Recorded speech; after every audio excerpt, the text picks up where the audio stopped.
ಇನ್ನು ಹಾಸನದಿಂದ ಪ್ರಜ್ವಲ್ ರೇವಣ್ಣ ಈಗ ವೋಟಿಂಗ್ ಮಾಡೋಕೆ ಹೋದಂಥ ಸಂದರ್ಭ ಬರಿಗಾಲ್ನಲ್ಲೇ ಹೋಗಿ ತಮ್ಮ ಹಕ್ಕು ಚಲಾಯಿಸಿದ್ರು. ನಂತರ ಹೊರಬರಬೇಕಾದರೂ ಕೂಡ ಬೆಳಗ್ಗೆ ಅಷ್ಟೇ ದೇಗುಲಕ್ಕೆ ಹೋಗಿ ಪೂಜೆ ಸಲ್ಲಿಸಿ ನಂತರ ಭದ್ರತೆಯ ಜೊತೆಗೆ ಬಂದು ಅವರು ಮತ ಚಲಾವಣೆಗೆ ಬಂದಿದ್ದು ಕೂಡ ಅಲ್ಲಿ ಗಮನಿಸಬೇಕಾಗಿರುವಂಥ ವಿಚಾರ. ಸೊ ಹಾಸನದ NDA ಅಭ್ಯರ್ಥಿ JDS ಅಭ್ಯರ್ಥಿ ಆಗಿರುವಂಥ ಪ್ರಜ್ವಲ್ ರೇವಣ್ಣ ಮತ ಚಲಾಯಿಸಿದ್ದಾರೆ. ಈಗ ಎಲ್ಲ ವಿಚಾರಗಳನ್ನು ಚೆನ್ನಾಗಿದೆ. ಇವತ್ತು JDS ಮತ್ತು BJP ಅವರೆಲ್ಲ ಒಟ್ಟಿಗೆ ಸೇರಿ ಮುಖಂಡರುಗಳೆಲ್ಲ ಒಟ್ಟಿಗೆ ಸೇರಿ ಈ ಸರಿ ನಾವು ಗೆಲ್ಲಿಸಲೇಬೇಕು ಅಂತ ಹೇಳಿ ಎಲ್ಲ ಒಗ್ಗಟ್ಟಾಗಿ ವರ್ಕ್ ಮಾಡ್ತಾರೆ. ಹೇರ್ ಲಾಸ್ಗೆ ಮೆಡಿಸಿನ್, ಹೇರ್ ಗ್ಲೋಗೆ ಜೆಲ್, ಡ್ಯಾಂಡ್ರಫ್ಗೆ ಶಾಂಪೂ, ಇದ್ಯಾವುದು ನನಗ್ ಬೇಡ. ಸಾಮ್ರಾಟ್ ಸೀಗೆಕಾಯಿ ಪೌಡರ್ ಕೂದಲಿಗೆ ನೈಸರ್ಗಿಕ ಆರೈಕೆ ನೀಡಿ ಆರೋಗ್ಯ ಕಾಪಾಡುತ್ತೆ. Samrat Seegekai powder for strong, soft and shiny hair. 1 ಲಕ್ಷಕ್ಕೂ ಮೇಲೆ ಗೆಲ್ತೀವಿ ಸರ್. ನಾವು ಮಾಡಿರೋಂಥ ಅಭಿವೃದ್ಧಿ ಕೆಲಸಗಳು, ಆಮೇಲೆ ನಾವು 5 ವರ್ಷ ಸಮಗ್ರವಾಗಿ ಜನರ ಜೊತೆ ಇದ್ದಂಥವ್ರು, ಆಮೇಲೆ ಅದ್ರ ಜೊತೆಗೆ ಇವತ್ತು ಇವತ್ತು ಮೋದಿಯವ್ರ ಜೊತೆ ಕೆಲಸ ಮಾಡೋಂಥ ಅವಕಾಶ, ಮೋದಿಯವ್ರ ಜೊತೆಗೆ ಇವತ್ತು ನಮ್ಮೆಲ್ಲ ಇಟ್ಟಿರೋಂಥ ವಿಶ್ವಾಸ ಆಶೀರ್ವಾದ ಎಲ್ಲ ಒಳ್ಳೆಯದಾಗುತ್ತೆ. ಸರ್, ವಿಪಕ್ಷ ನಾಯಕ ಆರ್ ಅಶೋಕ್ ತಮ್ಮ ಹಕ್ಕು ಚಲಾಯಿಸಿದಂಥ ಸಂದರ್ಭ ಇದು. ಪದ್ಮನಾಭನಗರದ ಶಾಸಕರು ಜೊತೆಗೆ ಅಶೋಕ್ ಅವರು ತಮ್ಮ ಹಕ್ಕನ್ನು ಚಲಾಯಿಸಿದ್ದಾರೆ. ಸೊ ರಾಜಕೀಯ ನಾಯಕರು, ಸಿನಿಮಾ ಮಂದಿ, ಹಾಗೆಯೇ ಕ್ರೀಡಾಪಟುಗಳು ಎಲ್ಲರೂ ಕೂಡ, ಜೊತೆಗೆ ಬಿಸ್ನೆಸ್ ಮೆನ್ಗಳು ಕೂಡ ನಾವು ನೋಡ್ತಾ ಇದ್ವಿ. ಸಾಮಾನ್ಯ ಜನ ಅದರಲ್ಲೂ ಕೂಡ ಆಕ್ಸಿಜನ್ ಸಮಸ್ಯೆ ಇದ್ದು ಕೂಡ ವೋಟ್ ಮಾಡಿದಂಥವ್ರು, ವೀಲ್ಚೇರ್ ಮೂಲಕ ಬಂದಂಥವರು ಎಲ್ಲರೂ ಕೂಡ ಸ್ಫೂರ್ತಿ ಆಗ್ತಿದ್ದಾರೆ. ಸೊ ಯುವಕರು ಕೂಡ ನಾವು ನೋಡ್ತಾ ಇದ್ವಿ, ಒಂದಷ್ಟು ಫಸ್ಟ್ ಟೈಮ್ ವೋಟರ್ಸ್ ಕೂಡ ಮಾತನಾಡ್ತಾ ಇದ್ರು ಆಗಲೇ. ಸೊ ಇದೀಗ ವಿಪಕ್ಷ ನಾಯಕ ಆರ್ ಅಶೋಕ್ ತಮ್ಮ ಹಕ್ಕನ್ನು ಚಲಾಯಿಸಿದ್ದಾರೆ. ಸೊ ಪ್ರತಿಯೊಬ್ಬರು ಕೂಡ ಅತ್ಯುತ್ಸಾಹದಿಂದ ಇವತ್ತಿನ ಮತೋತ್ಸವದಲ್ಲಿ ಭಾಗವಹಿಸಿದ್ದಾರೆ.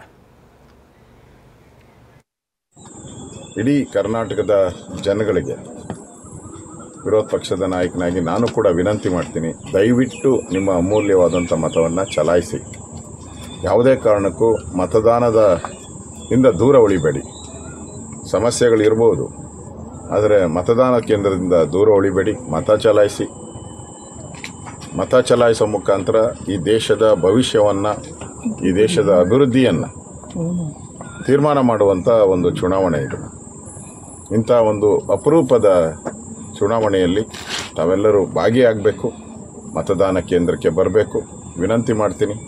ಆದಷ್ಟು ಬೆಳಗ್ಗೆ ಬೇಗ, ಬಿಸಿಲಿದೆ ಜಾಸ್ತಿ, ಆದಷ್ಟು ಬೇಗ ಬೆಳಗ್ಗೆನೇ ಬಂದು 11 ಗಂಟೆ ಒಳಗಡೆ ಮತವನ್ನು ಚಲಾಯಿಸಿದರೆ ಒಳ್ಳೆಯದು ಅಂತೇಳಿ ನಾನು ರಾಜ್ಯದ ಜನತೆಗೆ ಸವಿನಯ ಪ್ರಾರ್ಥನೆಯನ್ನು, ವಿನಂತಿಯನ್ನು. ಇನ್ನು ಬೆಂಗಳೂರು ಪೊಲೀಸ್ ಆಯುಕ್ತರಾದಂಥ ಬಿ ದಯಾನಂದ್ ಅವರು ಕೂಡ ತಮ್ಮ ಹಕ್ಕು ಚಲಾಯಿಸೋದಕ್ಕೆ ಬಂದಂಥ ಸಂದರ್ಭ ಇದು. ಈ ಮೂಲಕ ಅತ್ಯುನ್ನತ ಒಂದು ಜವಾಬ್ದಾರಿಯಲ್ಲಿರುವಂಥವರು ಬಂದು ಹಕ್ಕು ಚಲಾಯಿಸುವ ಮೂಲಕ ಅವರ ಒಂದಷ್ಟು ಸ್ಫೂರ್ತಿ ಆಗ್ತಿದ್ದಾರೆ. ಜೊತೆಗೆ ನಾವು ನೋಡ್ತಾ ಇದ್ವಿ ಆಗಲೇ ಭಾಳಷ್ಟು ಕಡೆ ಒಂದಷ್ಟು ವೆಂಟಿಲೇಷನ್ನ ಸಮಸ್ಯೆ, ಹಾಗೆಯೇ ಐ ಡಿ ಕಾರ್ಡ್ ತಮ್ಮ ವೋಟರ್ ಲಿಸ್ಟ್ನಲ್ಲಿ ID ಇಲ್ಲ ಅನ್ನೋದು ಕೂಡ, ಇದೆಲ್ಲವನ್ನು ಕೂಡ ನಾವು ಗಮನಿಸ್ತಾ ಇದ್ದೀವಿ. ಮಂಗಳೂರಿನಲ್ಲಿ ಸಣ್ಣ ಪುಟ್ಟದಾಗಿ ಒಂದಷ್ಟು ಘರ್ಷಣೆ ಆಗಿತ್ತು. ಸೊ ಅದನ್ನು ಹೊರತುಪಡಿಸಿದರೆ ಇದುವರೆಗೆ ಶಾಂತಿಯುತವಾಗಿ ಕರ್ನಾಟಕದ 14 ಕ್ಷೇತ್ರಗಳಲ್ಲೂ ಕೂಡ ಮತದಾನ ಪ್ರಕ್ರಿಯೆ ನಡೀತಾ ಇದೆ. ಸೊ ಬೆಂಗಳೂರು ಪೊಲೀಸ್ ಆಯುಕ್ತರಾದಂಥ ಬಿ ದಯಾನಂದ್ ಈಗ ಹಕ್ಕು ಚಲಾಯಿಸೋದಕ್ಕೆ ಬಂದಂಥ ದೃಶ್ಯವನ್ನು ನಾವು ನೋಡ್ತಾ ಇದ್ದೀವಿ. ನಮ್ಮ ಪ್ರತಿನಿಧಿ ಕಿರಣ್ ಆಯುಕ್ತರನ್ನ ಬಿ ದಯಾನಂದ್ ಅವ್ರನ್ನ ಮಾತನಾಡ್ತಿದ್ದಾರೆ, ಬನ್ನಿ ನೋಡೋಣ. ಈಗಷ್ಟೇ ಬೆಂಗಳೂರಿನ ಪೊಲೀಸ್ ಆಯುಕ್ತರಾದ ದಯಾನಂದ್ ಅವರು ಕುಟುಂಬ ಸಮೇತರಾಗಿ ಒಂದು ಓಟನ್ನು ಚಲಾವಣೆ ಮಾಡಿದ್ದಾರೆ. ಈ ಸಂಬಂಧಪಟ್ಟಂತೆ ಅವ್ರನ್ನ ಕೇಳೋಣ. ಸರ್, ಈ ಒಂದು ಓಟನ್ನು ಏನು ಹೇಳಿ? ಇವತ್ತು ಬೆಂಗಳೂರು ನಗರದಲ್ಲಿ ತಮಗೆ ಗೊತ್ತಿರೋ ಹಾಗೆ ಮತದಾನ ಪ್ರಕ್ರಿಯೆ ನಡೀತಾ ಇದೆ.